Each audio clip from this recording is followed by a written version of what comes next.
While we're here, people have asked us about the state of inclusive education in Alberta and in the rest of Canada. And education in Canada is a provincial jurisdiction. There's no federal role in the education of children, for example. So sometimes it's a bit difficult to summarize what's happening across the country. What we can say that for some time now, the general direction has been to increase the opportunities for fully inclusive education from preschool through high school.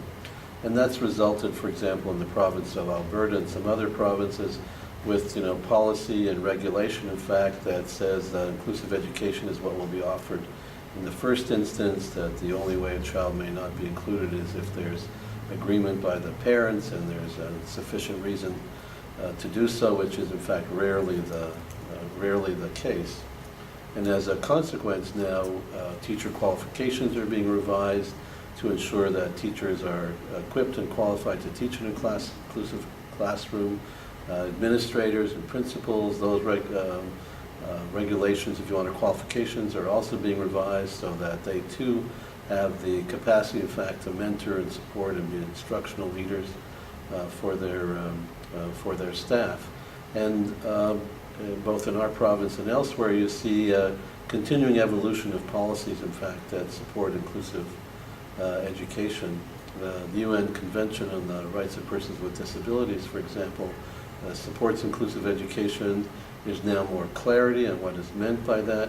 And so there's a universal support for inclusive education, even though there continues to be apprehension and resistance in terms of international instruments. They have all supported inclusive education for some time, actually. One of the areas of particular challenge and interest, I think, in the Alberta context is spending more time getting a very clear definition of inclusive education. What do we really mean by that?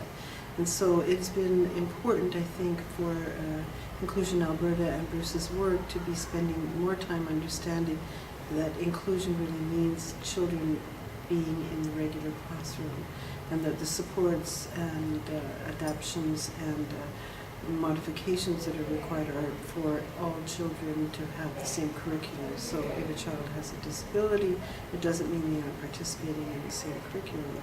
And so, of course, that leads to a greater likelihood that teachers are learning new skills about universal design in their classrooms and figuring out ways to modify and adapt so that every child is participating, which in effect, I think now the research is really demonstrating that raises the bar for all children to do well or to do better in their learning and their rate of learning, because there is that the greater diversity and universal access to those materials and resources that help every child learn. One of the advantages of an inclusive classroom, which is well established in the research, is that it can be a very rich learning environment, because in fact you're surrounded by peers who don't have disabilities. So if you're a child who's struggling to develop language and communication, you have the opportunity to be in a language-rich environment, actually, where kids are going to talk to you, they're going to respond to you, you're going to hear language being used. If you have alternative communication systems, the other kids have the capacity to actually assist you in using those and to respond to that. And if it's behavior challenges, you have the opportunity to have good role models and see how other children are behaving and learn from them. And we know that when peers are engaged in learning with each other, they in fact learn better. And students with disabilities can both be learning from their peers as well as teaching their peers. And the result of which is, as Anna's already said, we in fact see better results in terms of learning for all students when there's inclusive education.